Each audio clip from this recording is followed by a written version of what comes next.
देखिए 2 दिन पहले भारतीय जनता पार्टी के तमाम पदाधिकारियों ने, तमाम संगठनों ने मिलकर राहुल गांधी के एक बयान के ऊपर में बड़ा आंदोलन किया।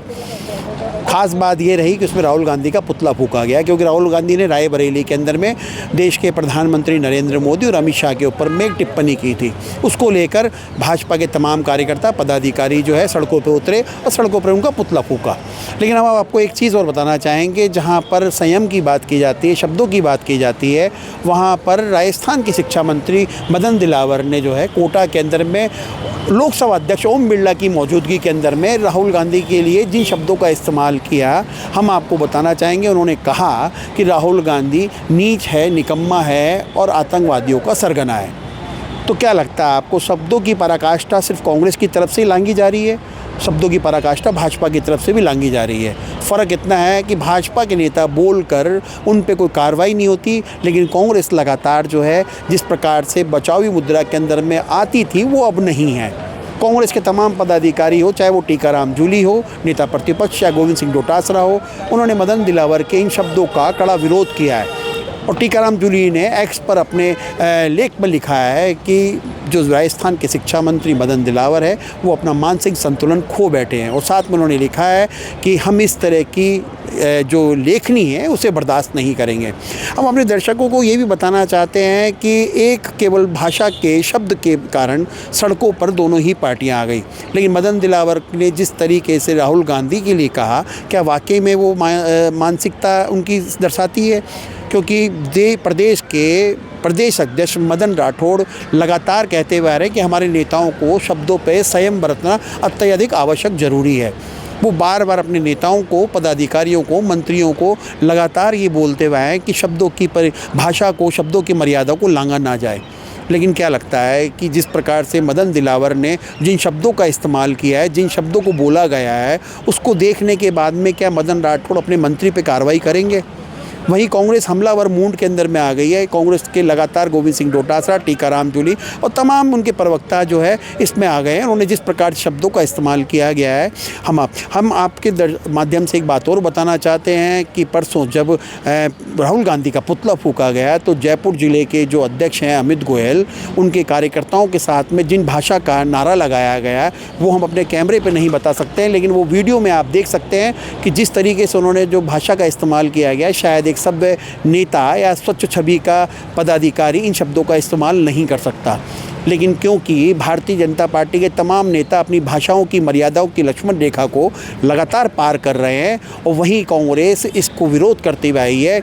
लेकिन अब ये भाषा का जो युद्ध चल रहा है दोनों ही पार्टियों की ओर से, कहाँ पे आके विराम लेगा ये तो समय बताएगा। लेकिन क्योंकि जिस तरीके से मदन दिलावर ने इस भाषा का उपयोग करके कहा है, उससे मदन राठौड़ को इन पर कार्रवाई करनी अत्यधिक आवश्यक हो गई है। क्योंकि जिस भाषा के लिए वो सड़कों पर उतरे, क्या उस भाषा के बर्ताव के लिए मदन दिलावर को सज़ा दी जाएगी? क्या उनसे मंत्री पद लिया जाएगा? ये एक देखने वाला सवाल उठता है। सूबे के मुख्यमंत्री भजन लाल शर्मा भी लगातार बोलते हुए आए हैं कि शब्दों पर संयम बरता जाए। उनकी छवि को भी कुछ मंत्री खराब करने में लगे हुए हैं। लेकिन अब यहाँ पर देखने वाला दिलचस्प मामला ये होगा कि क्या ये जो भाषा का इस्तेमाल होता है ये सिर्फ नेताओं का सार्वजनिक मंच पे होता है? क्या मदन राठौड़ सार्वजनिक मंच पे ही भाषण देते हैं? क्या उनके पास में इतनी अहमियत या काबिलियत नहीं है कि अपने मंत्री पे कार्रवाई कर पाएँ? क्या मदन राठौड़ अपने नेताओं को समझा पाएँ? शायद नहीं। अगर शायद उनकी समझी जाती, उनकी बात को माना जाता, तो शायद मदन दिलावर आज इन शब्दों का इस्तेमाल नहीं करते। और क्योंकि मदन दिलावर ने जिन शब्दों का इस्तेमाल किया है उस समय लोकसभा अध्यक्ष ओम बिरला भी वहाँ पर मौजूद थे। तो आप ये देख सकते हैं कि जब लोकसभा के अध्यक्ष ओम बिरला जी मौजूद थे और जिन शब्दों का इस्तेमाल किया गया है उसको देखते हुए लगता है कि शायद पार्टी के नेताओं को अपनी भाषा पे संयम बरतना ज़रूरी है और पार्टी पदाधिकारियों पे उन पे कार्रवाई करना अत्यधिक आवश्यक ज़रूरी है। अब देखते हैं आगे क्या होता है, लेकिन फ़िलहाल शब्दों की लड़ाई के बीच में दोनों ही पार्टियां उलझी हुई दिखाई दे रही है। कैमरामैन जयपाल सिंह राठौड़ के साथ Manoj Sharma, news watch India, Jaipur. केंद्र भगवान राम का की जन्मभूमि, श्री राम जन्मभूमि जहाँ भगवान पैदा हुए थे, उनका मंदिर 500 साल पहले आतंकवादियों ने तोड़ा था, देश के आक्रामताओं ने तोड़ा था, बाबर ने तोड़ा था। उस मंदिर का निर्माण करने के लिए हमारे पूर्वज लगातार लगे रहे। 78 युद्ध किए, 3 लाख लोगों ने बलिदान दिया, लेकिन हमारा मंदिर नहीं बना। माननीय नरेंद्र जी मोदी के आने के बाद मंदिर बनने का रास्ता प्रशस्त हुआ।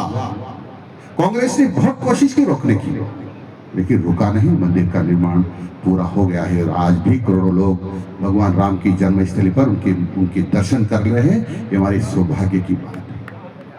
धारा 370 समाप्त करके अनुसूचित जाति के लोगों को आरक्षण कश्मीर में प्रारंभ हो गया है। अनुसूचित जाति के लोगों को आरक्षण प्रारंभ हो गया है। महिलाओं को आरक्षण प्रारंभ हो गया है। हिंदुओं को वोट देने का अधिकार मिल गया है। हम सब लोगों को संपत्ति खरीदने का अधिकार मिल गया है। अन्यथा हमको न तो वोट देने का अधिकार था, न आरक्षण पाने का अधिकार था, या जो छोटी छोटी बच्चियों के साथ कुकर्म करते थे उनके खिलाफ कोई कार्रवाई नहीं होती थी।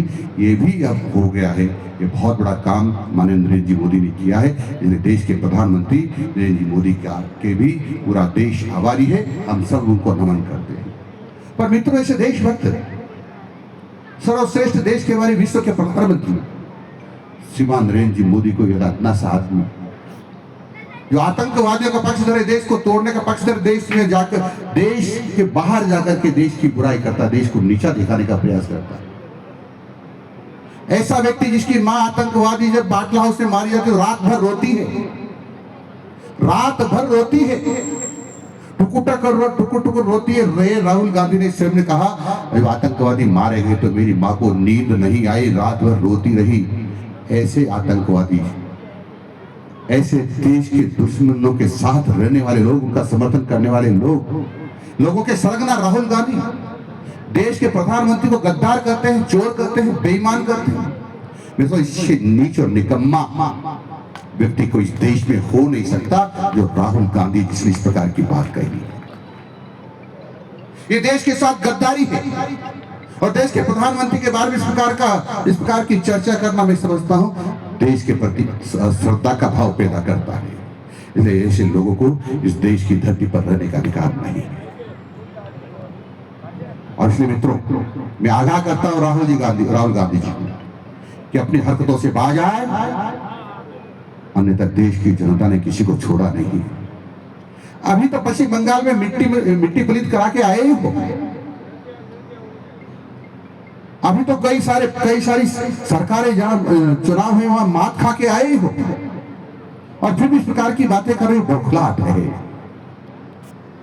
ये, बौखलाहट है कि देश में देशभक्त लोग कैसे पनप रहे हैं, देशभक्त लोगों का बेड़ा कैसे बढ़ता जा रहा है, और देश की सरकार कैसे देशभक्त लोगों के हाथ में इसकी बौखलाहट है। ये चाहते थे आतंकवादियों के हाथों में हो, ये चाहते थे देश के दुश्मनों के हाथों में देश की अखवान हो, लेकिन देश की जनता कभी भी देश के गद्दारों के हाथों में देश की बागडोर नहीं देगी। और इसलिए मैं आप सब लोग को नमन करता हुआ, ओम जी बिरला आज आप पधारे हमारे बीच में, हमारे विधानसभा क्षेत्र पधारे हैं और शिलान्यास समारोह में उपस्थित है। उनके कर्तव्य शिलान्यास हुआ है, इसलिए उनको नमन करता हूँ, अपनी बात का समाप्त करता हूँ। नमस्कार, जय हिंद।